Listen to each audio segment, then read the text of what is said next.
2, 1. Hello, ladies and gentlemen, and welcome back to another exciting episode of Delusions of Grandeur. And this is a special episode. We don't normally do a second film in between, but I think it's a special day. It is New Year's Day, ladies and gentlemen, and we went on New Year's Eve to watch a film called Bloody New Year. And it was filmed in 1987 by a British horror film director by the name of Norman J. Warren. And it stars Susie Atchison, Nikki Brooks, Colin Haywood, Mark Pauly, Catherine Roman, and Julianne Roney. And it also had an alternative title originally by the name of Time Warp Terror. So just to give you a little bit about the film, that IMDb tells us what it's about is it apparently a group of friends take refuge in an island hotel that is decorated for New Year's. The problem is it's early summer, and soon enough, even the walls themselves are striking out against them. But before we go into our first impressions, I was going to do something a little different. I was going to tell you what the critical response of this film got. Okay. So Kim Newman describes the film as a feeble dump bin video quickie.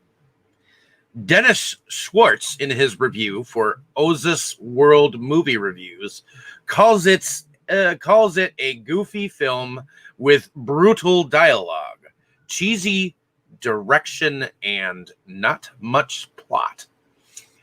According to Jake D. of JoBlo.com, the film's cheap and silly practical effects are reminiscent of a fun early Herschel Gordon Lewis movie. D adds that the film plays like a haunted house flick in the interiors and a traditional zombie flick in the exteriors. The middle ground, a breeding place for the genuinely odd and unsettling amalgamation of both. The website AllMovie gives Bloody New Year 1 star out of 5.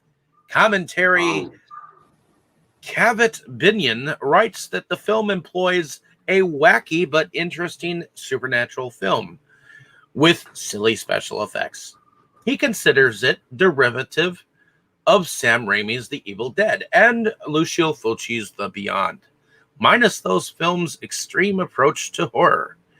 Writing for Video Watchdog magazine, Richard Hartland Smith describes the film as a barrel-scraping rehash of horror tropes, from Shockwaves, Creepy Island Hotel, Dawn of the Dead, bickering TV commentators, and The Evil Dead Girl Next Door turned cackling way-faced ghoul, and even Woody Allen's The Purple Rose of Cairo.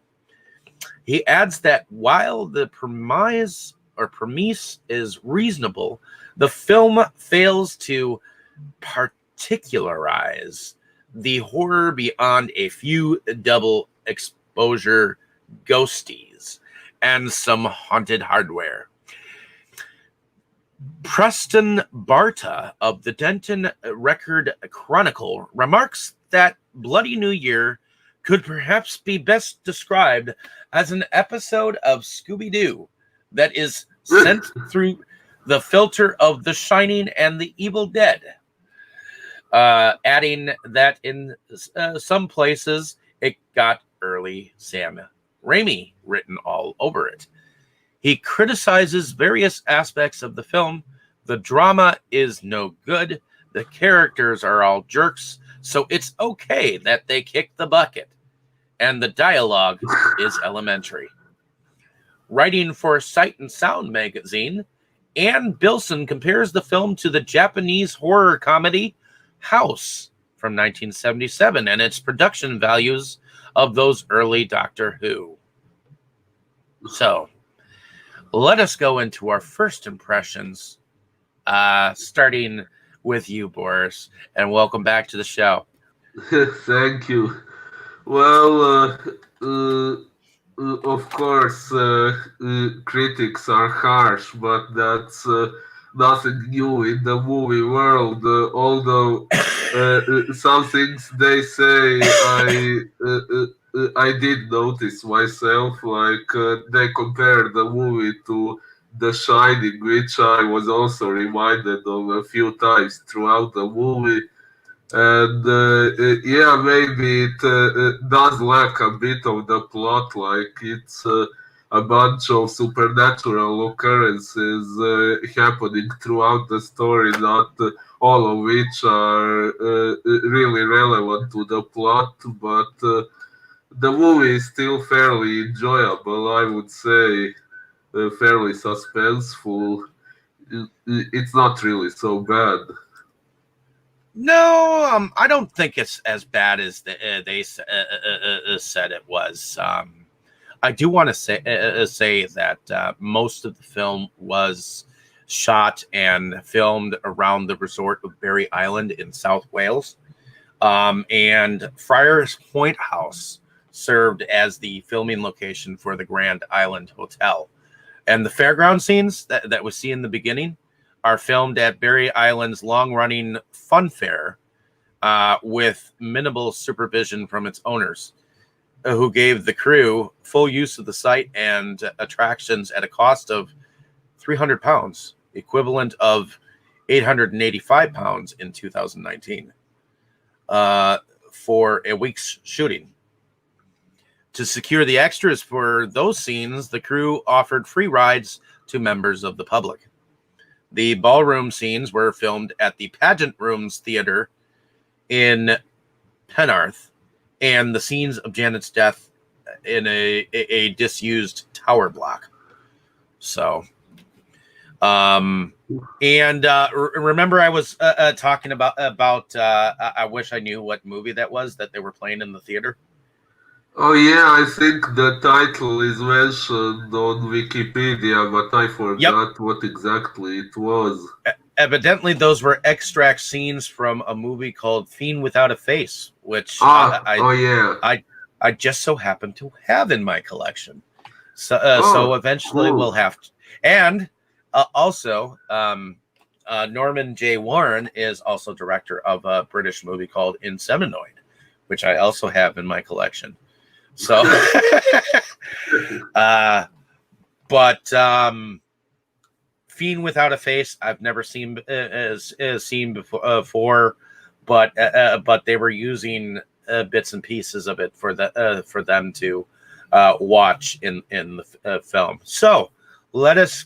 Well, I thought that this film was weird to begin with, and I don't think it was as bad as they say. I do think that it suffers a little bit from the music behind the film, but I think we'll get into that part a little bit later, because I don't think some of the music went with it, and I feel like I heard like earlier versions of like Beetlejuice music or Ghostbusters music or something like that. But I like the film overall because of how weird it goes. And reading a little bit about some of the things they had to cut back so that they could pass the British censor boards. I would have loved to have seen it go that horrific, because apparently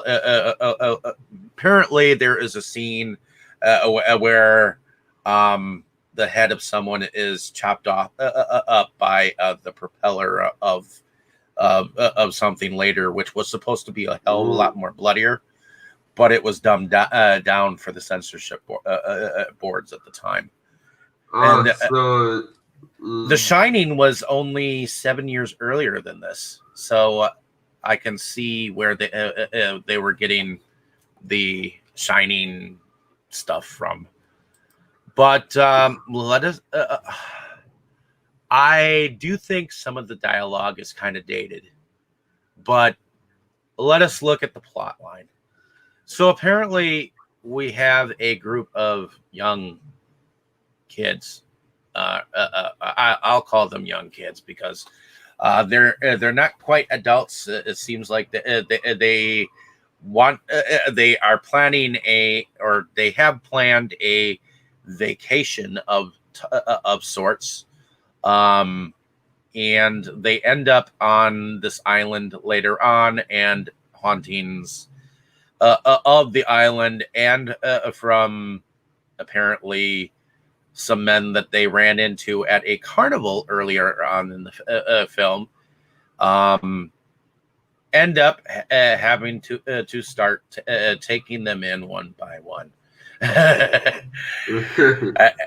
And ladies and gentlemen, spoiler alert. Oh yeah. Because we are probably going to spoil the crap out of this film. What do you think about this beginning carnival part that we see in the very beginning of this film?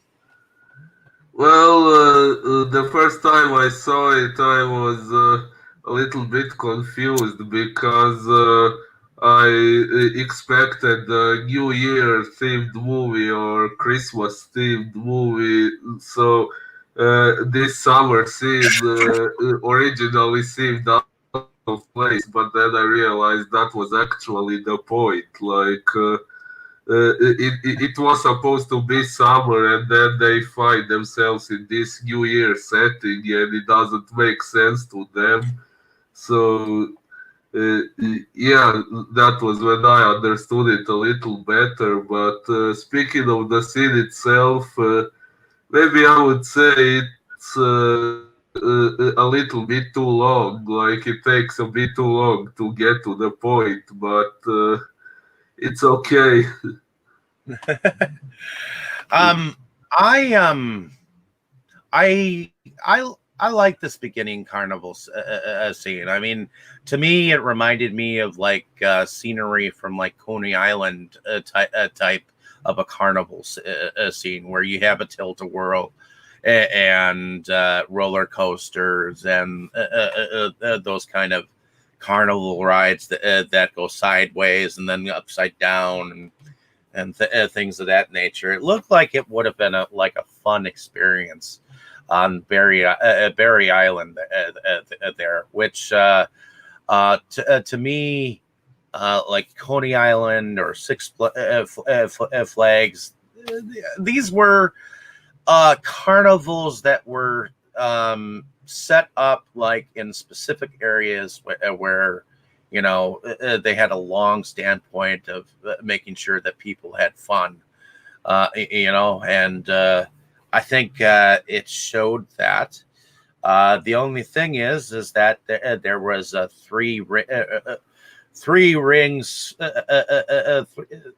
There were two guys that were ending up futzing around with a girl that ended up going along with the party of friends.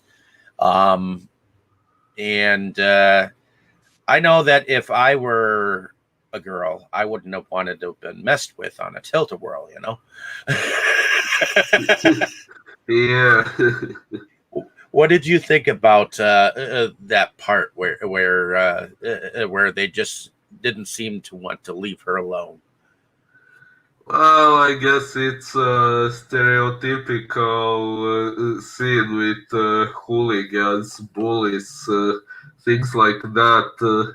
It's good that those guys showed up and saved her from them, or was it good regarding what that it happened because of that later on? Well, yeah. I mean, at first I thought the guy who was controlling the contraption was going to come and help the situation, but instead he kind of hindered the situation and became part of the gang that was ganging up against these guys. What surprised me was that blonde character. He had the guts and know-how of actually like going underneath the darn thing and taking a piece from the electronical equipment to shut it down. You know. Yeah, good point. How did he know how to do that? I mean, he was just a kid, unless he knew more about mechanics, you know. Yeah, there was no further word about that. Interesting. But that being said, eventually they end up getting into a vehicle that was connected to a boat and somewhat escaping while still having some of the three still tailing them. In fact, I think the older of the three ended up being like the last one hanging on to the boat, and they ended up making him crash into some kind of a marketing thing for the carnival, and they ended up taking the boat out to apparently this island where there is a hotel called the Grand Island Hotel, which is apparently where they were supposed to ultimately, I thought, have a vacation at, I think. Or I think they had always already had the plans to go to this island, and yet their boat sank before they got there. What did you think? What did you think about that whole boat sinking and them having to arrive on the island on foot, and shit like that? I remember at one point it made me think of the movie Lifeboat that we were discussing a while ago.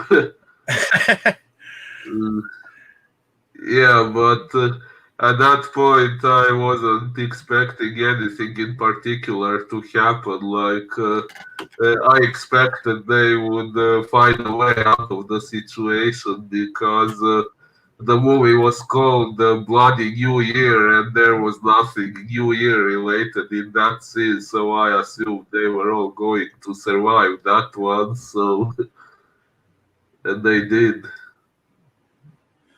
Well, and their boat sinking left them stranded at this Grand Island. So what they end up doing is they end up finding the hotel, which apparently it's now deserted. But the lobby is adorned with like Christmas decorations, and despite the fact that it is July. And Spud, evidently, he looks for a towel for Carol, who is shivering and damp. And while he is gone, a maid enters and gives Carol a towel, which apparently this kind of shows you that this place isn't exactly deserted. And yet later on, that maid disappears several times, once into a house and later into a kitchen. What did you think about that ghostly appearance of the maid? Today I watched the movie for the second time. If I remember correctly, the first time I didn't notice that the very first time she appears, you can actually see her appear out of the first. It's a very brief moment. It's not easy to notice. But yeah, if you look closely, I think as soon as she appears, you know that she is a ghost or at least something supernatural.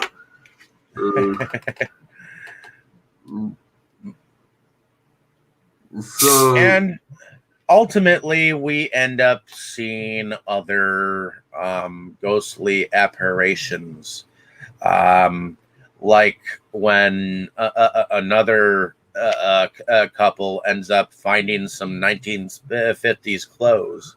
oh yeah. And the one girl, she puts on a pink dress and sees a girl in the mirror.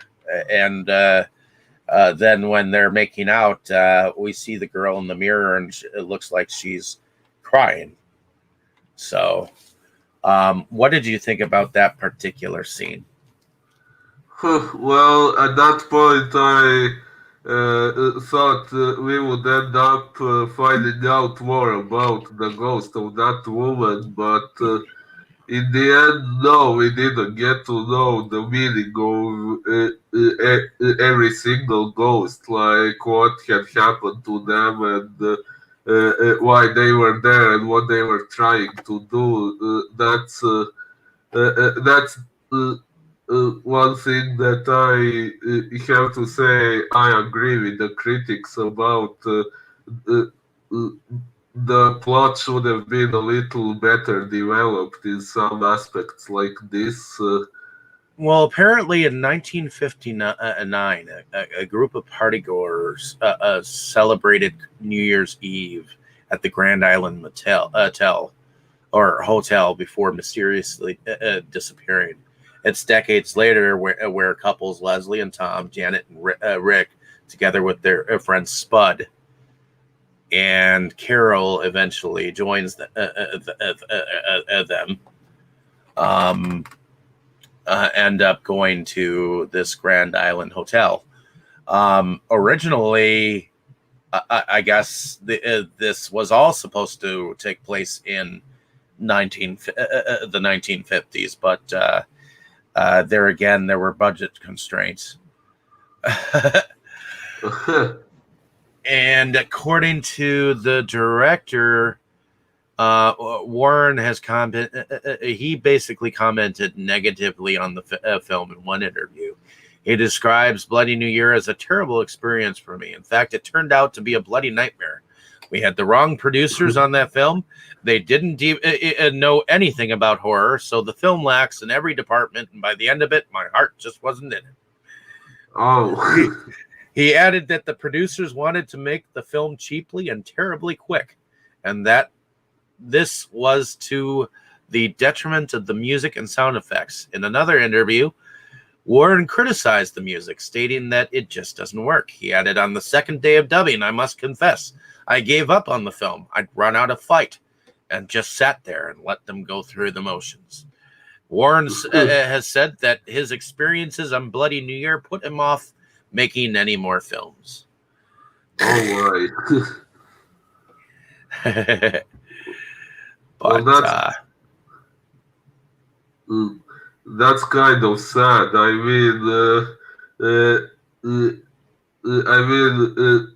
Only because one movie may not have turned out the best doesn't mean he shouldn't have tried again. very true, but you know, it was just a really bad experience for him, and I can tell why. I mean, there are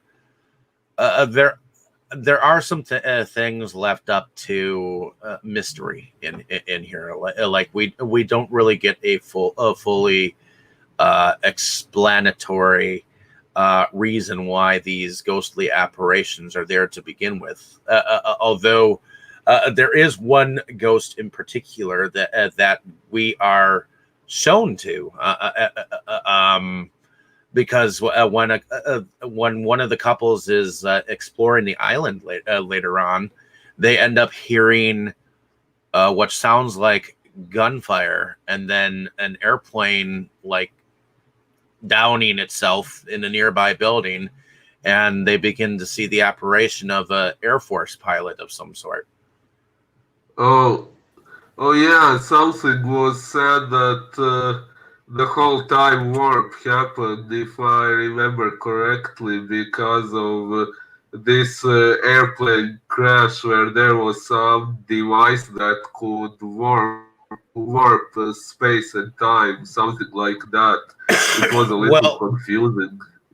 and the premise of the entire film, and the reason why that we have ghostly apparitions, was inspired by a real life contamination of a Scottish island as the result of a failed disease controlled experiment by Ooh. one of the governments nearby. Huh. So, I believe that the reason why there are ghostlies and ghoulies in this film is because of that failed experiment, which was called Operation Mirror, as we learn later on, Yeah. through some radio SOSs.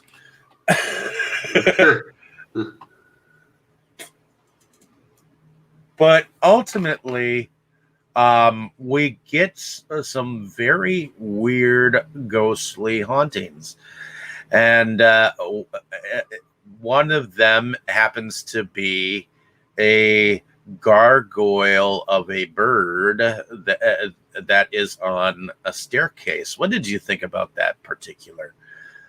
Well, that was actually one of the cooler parts because I like statues and things like that, so that was pretty interesting. Oh, what did you think about it, though? Well, it was pretty cool, and I would say quite well done for when the movie was made. So what happened was apparently while one of the young ladies was running through, and I believe that was Janet. I think so. I'm not sure anymore. Janet was running through the house, and she ended up getting bitten. Well, there was a statue that bit into her arm and wouldn't let her go, and this was impartial due to a haunting by one of their friends, which I believe her name was Leslie. And that is the blonde that ended up dying first. I think she was one of the first ones to die, and she ended up becoming a ghoul of sorts. And she ultimately ended up being one of the ones that was attacking them and haunting them. In fact, there was a very cool effect that she did upon one of the hooligans that ended up following them to the island. What do you think that was? Oh, you mean the scene when one of the hooligans killed Leslie and she turned into this zombie and killed the hooligan right away? Is that what you're referring to?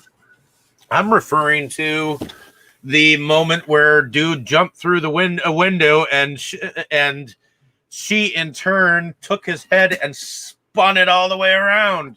That. Oh, yeah. That was nasty, but pretty well deserved. But that was not the first hooligan to show up. The first hooligan was the older one that came around and Yeah. began to chase them with chains and stuff like that. And I think this was there was a point in time where Leslie was attacked by fishnets. And shortly after that, she was attacked by those haunted fishnets. Yeah. I think they were attacked by the older hooligan, and there was a ton of things that ended up happening. And to me, when Leslie turned into that ghoul, that kind of surprised me because I assumed that was still fucking her, Yeah. But when she turned, weren't you a little surprised? Yes, I was. But ultimately, she ended up trying to convince convince them to be part of the house, I guess. And ultimately, it ended up being Rick and Carol at the very end, because we get a very stuttering. Spud. He ended up being attacked by. We can't forget this moment when they were in the theater, and something Yeah. popped out of the screen. What did you think about that? Well, you might have guessed this, but that really reminded me of The Ring, one of my favorite horror movies ever. Reminds me Uh, of The Ring, but it also reminds me of and a Arnold Schwarzenegger movie called The Last Action Hero. ooh, I'm not sure I've seen that one. I'm sorry. That's okay. Eventually, maybe we can cover it. We could. But in any case, that's an interesting moment, because that's when a sheik, like an Arabian sheik, pops out of the screen and ends up killing our dear Spud. Yeah, made Spud go Spudow. I'm sorry. But yeah, an interesting thing is that this thing with the character coming out of a screen and killing someone was made before the ring even existed. Yep, very true. So it's a predecessor to what the ring could do. So, but we have various things that happen. I think one of the things that was kind of weird is when not Carol, Leslie and Tom had entered the billiard room. They had mentioned something like a snooker table, and I don't think I had ever heard that term before this movie. Neither have I. And you're a little bit closer to the UK than I am, bud. So if you didn't hear about it and I didn't hear about it, it must have been a term that was used at the time. Well, maybe I have some British friends online. I can ask them later. But in any case, they basically were funning about the billiard room. Have you ever made love on a snooker table? But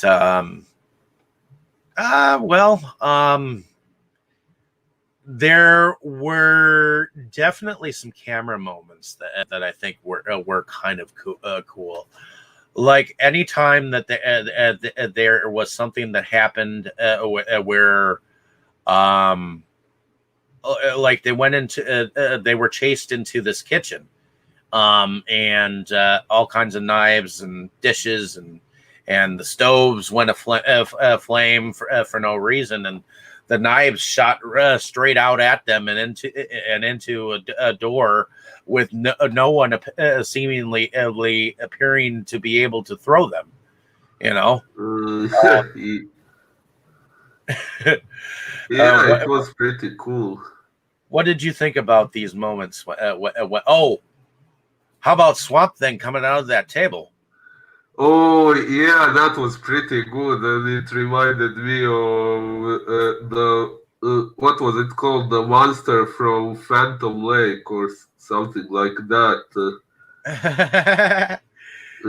Was that the exact title? Monster of the Phantom Lake, something like Monster that. from Phantom Lake, yes. Yeah. There are definitely some very curiously odd moments in here, and right after, I think, the fishnet incident is when she was going to wipe her blood off from her face or whatnot, or wipe the cuts off that she got from the incident. And she went towards some napkins on the table, and out pops this like black seaweedy looking creature that grabbed her. Yeah. And ultimately, I believe I'm not entirely sure what happens to her. All I remember is that I remember someone's arm going straight through her, and that's when she turned into the ghoul. That was the hooligan the old hooligan that appeared and attacked her. Yeah, and that was a little bit later than that then. So I think so, yeah. But there was something that I believe Rick had. I think he had stabbed this creature with, and it disappeared and went back into the table. And I think he kept stabbing at it or hitting it, and it just completely like goobered up into the table. Oozed up into the table because you could see the ooze going back into one particular center of the table. Yeah. But ultimately, they end up realizing that many of these apparitions don't want them to leave. What do you think about that moment where they are surrounded by all of them spirits, and the billiard table is spinning? Remind me, please, is that the scene when Leslie appears as a ghost and tells the story of the time warp and everything? Was it that scene? I believe so. Oh, well, it was an interesting one because that was when we got to know a bit more about the story and when things began to make some more sense. Oh yeah, I mean, I think that's why you went and watched it a second time, because you were like, "What the hell?" Pretty much.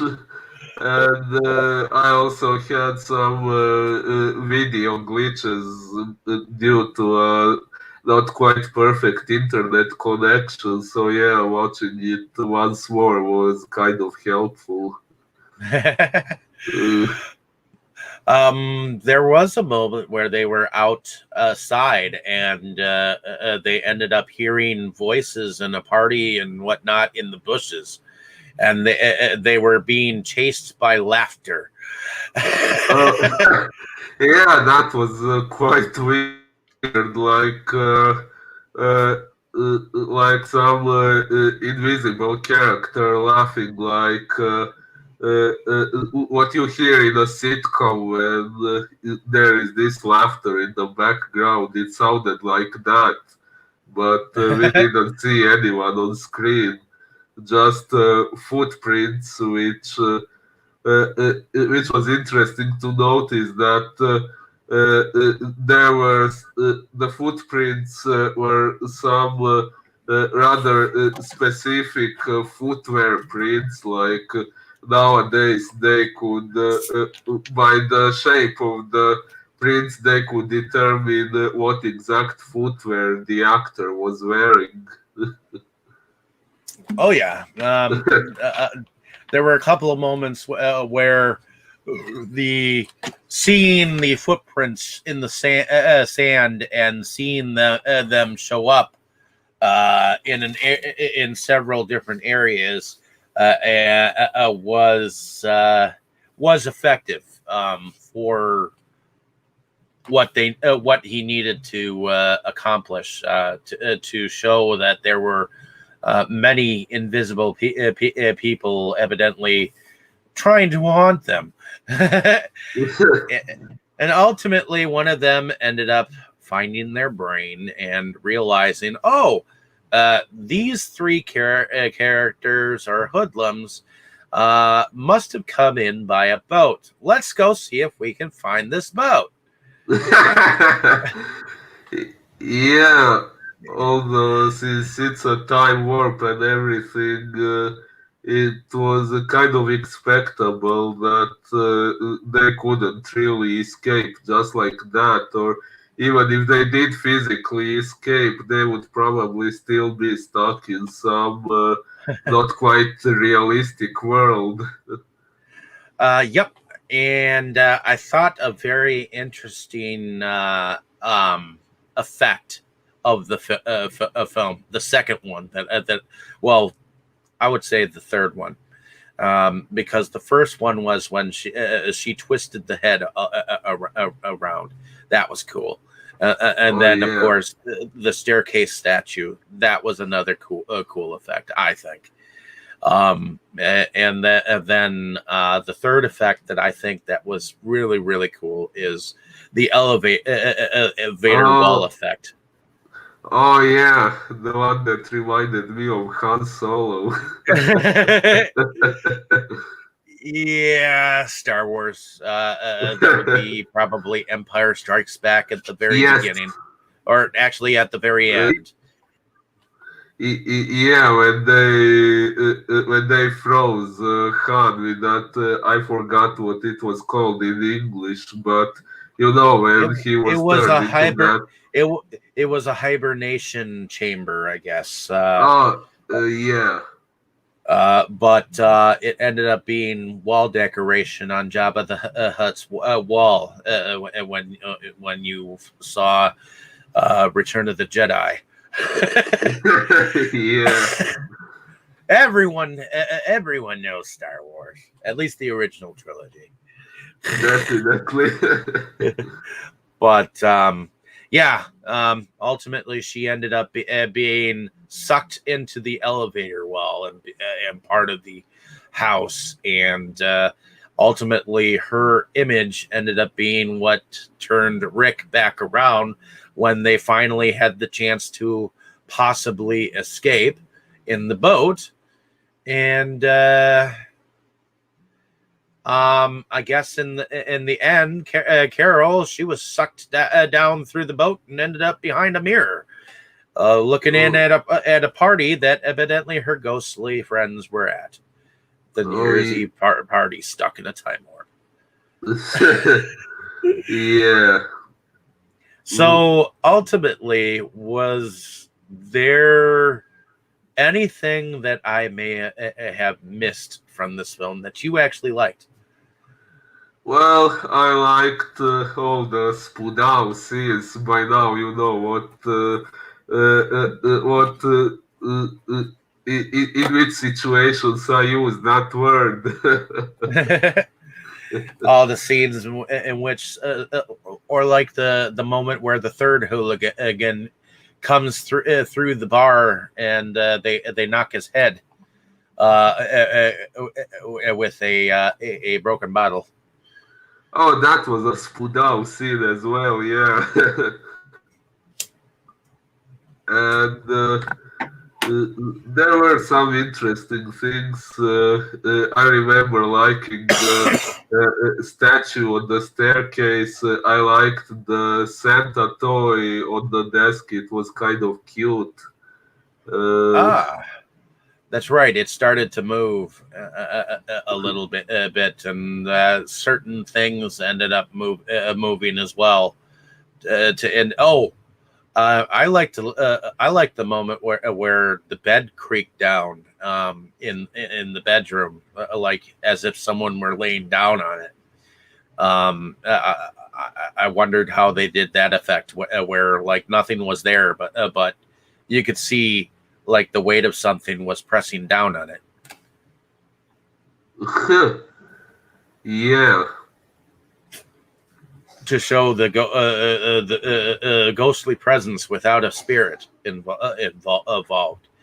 I like the fact that there was a little bit of both both apparitions and unseen apparitions. Yeah, But ultimately, what did you think about the ghosts in general when they surrounded them in that billiard when they were being turned around on the billiard table? well, that was one of the more intense scenes, and although most of the characters had turned into those things, it was still interesting that all of them were still around in one form or another. And they all eventually stayed there in a way. Oh yeah, and there were no survivors of the original group. So I think the fact that nobody survived was an interesting fact of life. There was no survivor girl, no survivor guy. Everyone perished. Yeah, which kind of makes us think that if someone else happened to stumble upon the island, they would find themselves in the same situation. And also, it leaves up to interpretation what would happen if someone did manage to escape. Like, if it's a time warp, even if they physically escaped the island, would they really be back in their normal world like nothing had happened? Or would it be more something like what happened at the end of the 2006 Silent Hill movie? Mm, Yes.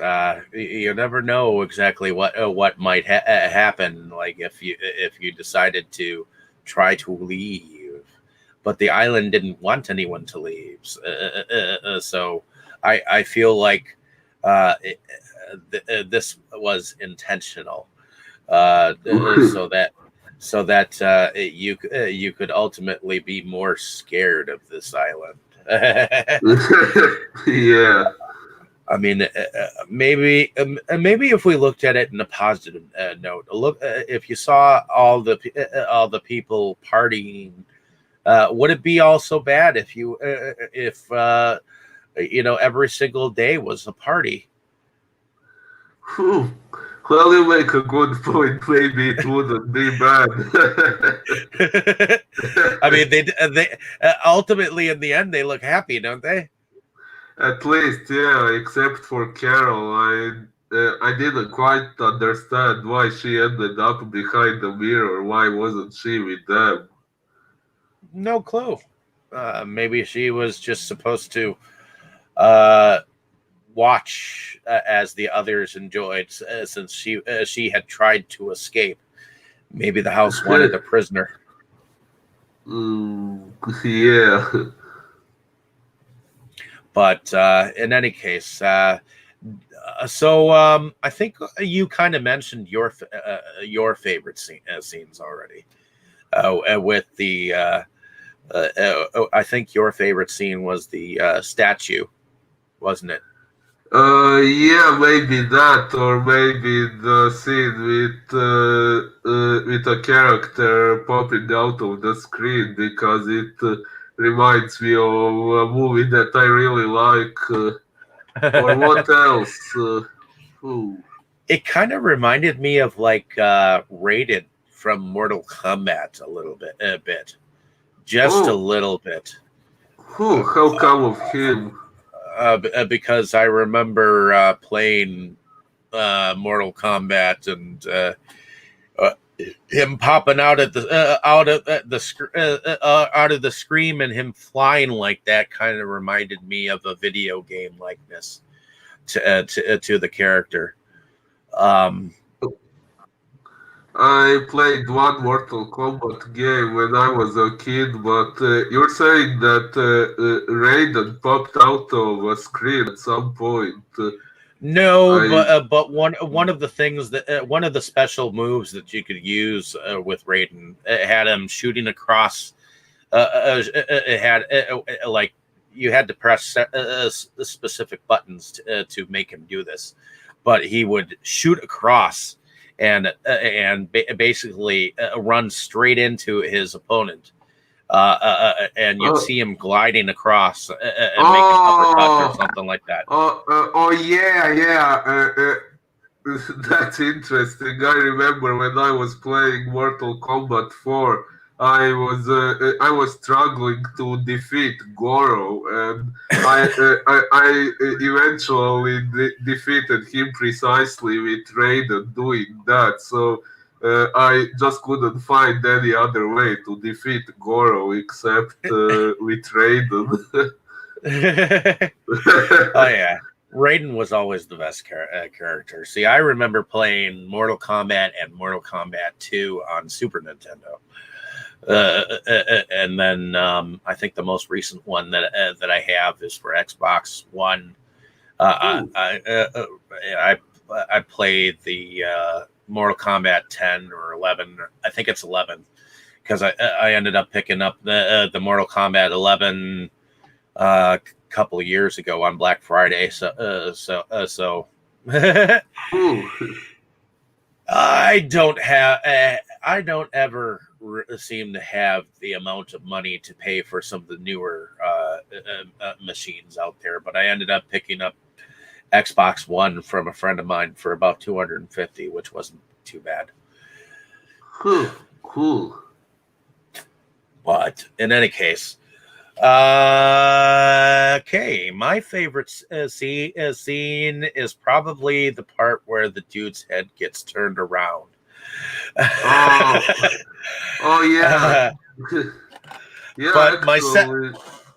my other two favorites are your two favorites that you mentioned, as well as some of the scenes that I've already aforementioned, like the bed scene where you see nothing and yet you see the imprint of something pushing the bed down, and things of that nature. The mirror moments. And the fact that there were shards of mirror that were hanging, and then and suddenly you heard about the Operation Mirror thing that eventually happened. You know, it was an entertaining movie for me. I don't think it was as bad as people say. I think it was corny, and it was a weird film for sure. But there are Yeah. some wacky.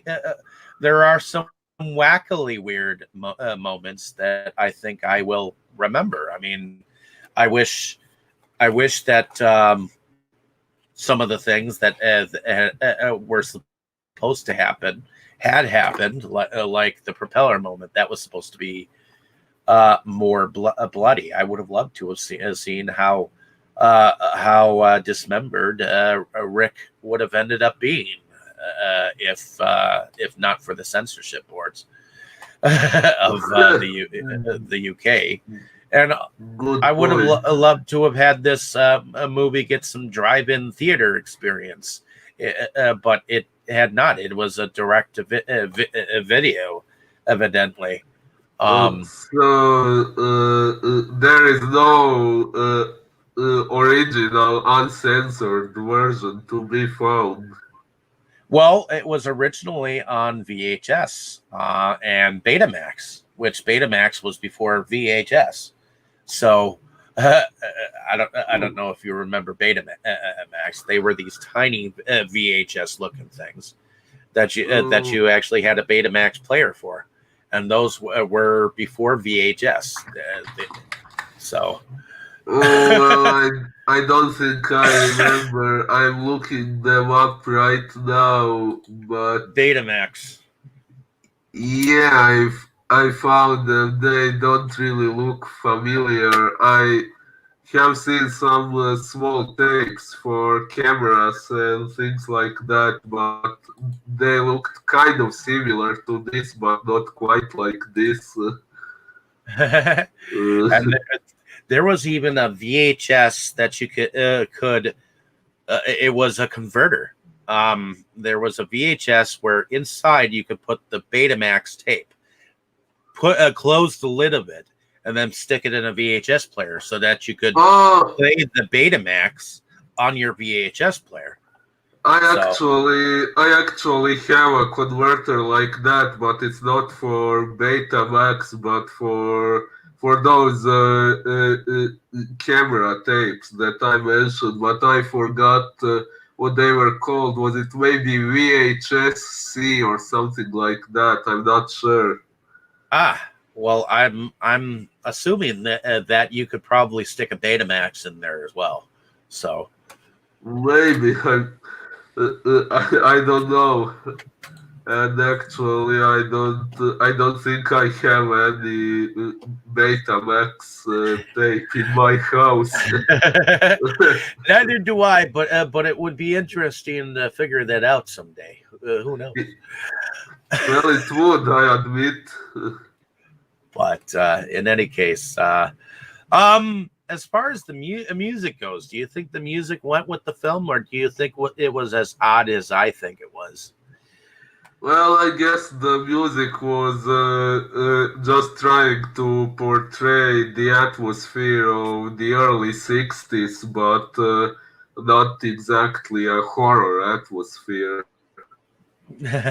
No, definitely Mm. not. Let's see if I can see who did the score here.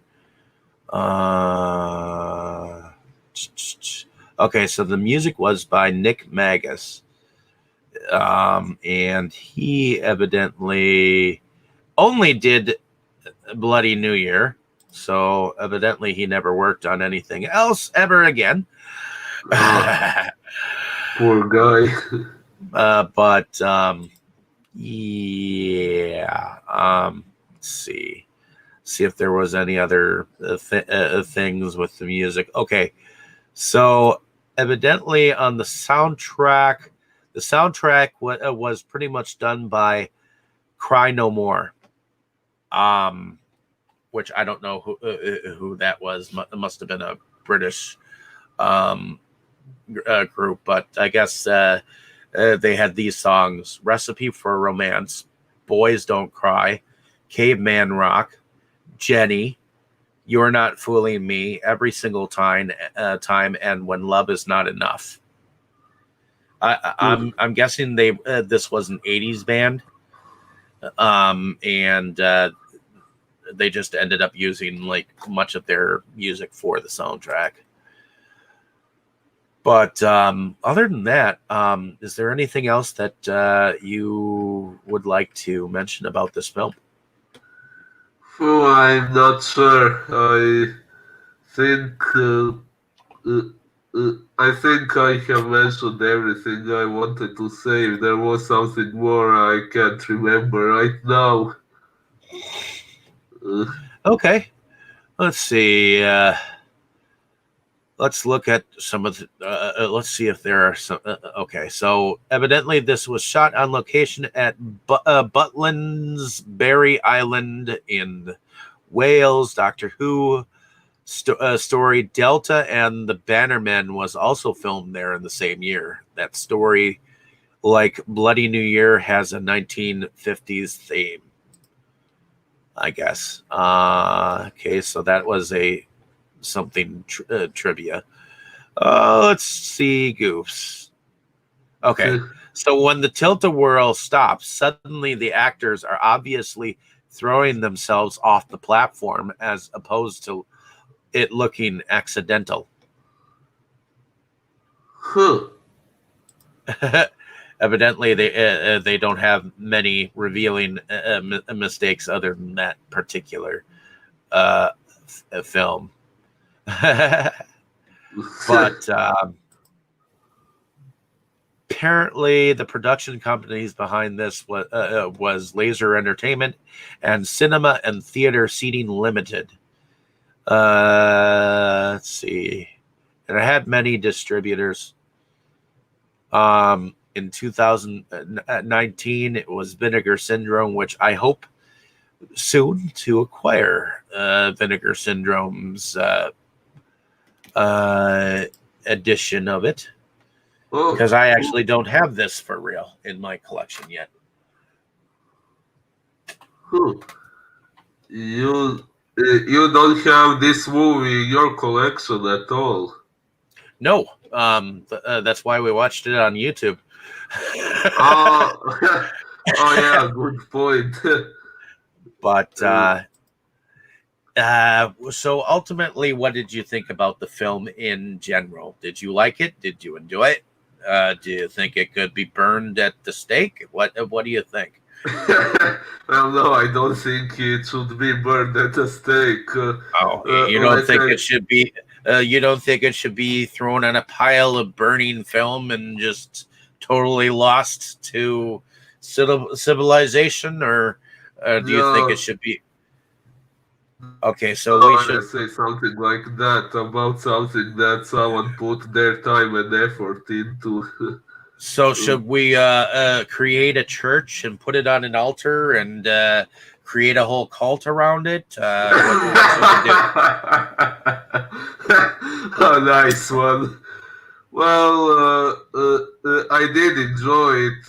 Like I said before, my only issue with it is that the story is not quite fleshed out. It feels like some scenes were added into the story just to show us that someone came up with the idea of those scenes, while they don't really impact the plot much, but it was still pretty interesting and enjoyable. So yeah, it's not so bad altogether. I don't think it was as bad as some of the critics thought. I do think that it uses some elements that maybe were schooled from Evil Dead. I'm not so sure it was entirely a reminiscent of the Shining, because most people know my views on The Shining. I was not a particular fan of The Shining. Or Kubrick in general, but and I know that he was revered by a lot of film makers and whatnot, but I think he was just a bored genius. Well, I'd say The Shining is an interesting movie. It has these two subplots. One is Jack Torrance progressively going more and more insane and chasing his wife and child, and there are these side scares with all the ghosts of the hotel and things like that. I must say, I personally found those side scares like Red Drum or Grady Twins. I found that a bit more interesting than Jack chasing his wife and child with an axe. But yeah, altogether it wasn't so bad.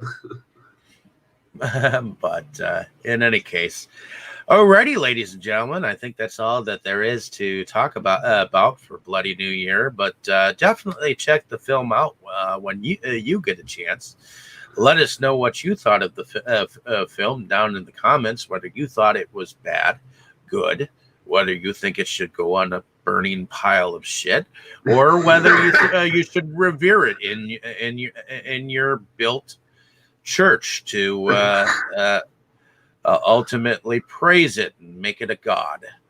Okay, now that's something I haven't heard of before. Well, if someone wanted to create a whole world based around Bloody New Year, I guess they could. But in any case, like, share, and subscribe if you can. We're definitely gonna be having some more grand discussions here on delusions of grandeur. So thank you for coming along with us on this special occasion, and hopefully you enjoyed our discussion and talking this through. Yeah, thank you all, and I wish you all a happy new year. Hope it's better than what the characters in this movie got, and definitely better than 2020. Well, not to make fun of this last year, but let's say that COVID was the cause of these people dying on this island. What would you say to that? Well, I wasn't quite thinking of that, but yeah, honestly, nothing would surprise me regarding COVID anymore. Alrighty, ladies and gentlemen, stay tuned for more exciting stuff. I think next week we're going to be going on about an anthology that is pretty much narrated by William Shatner. So stay tuned for a Christmas horror story, and we'll see you next time. See you.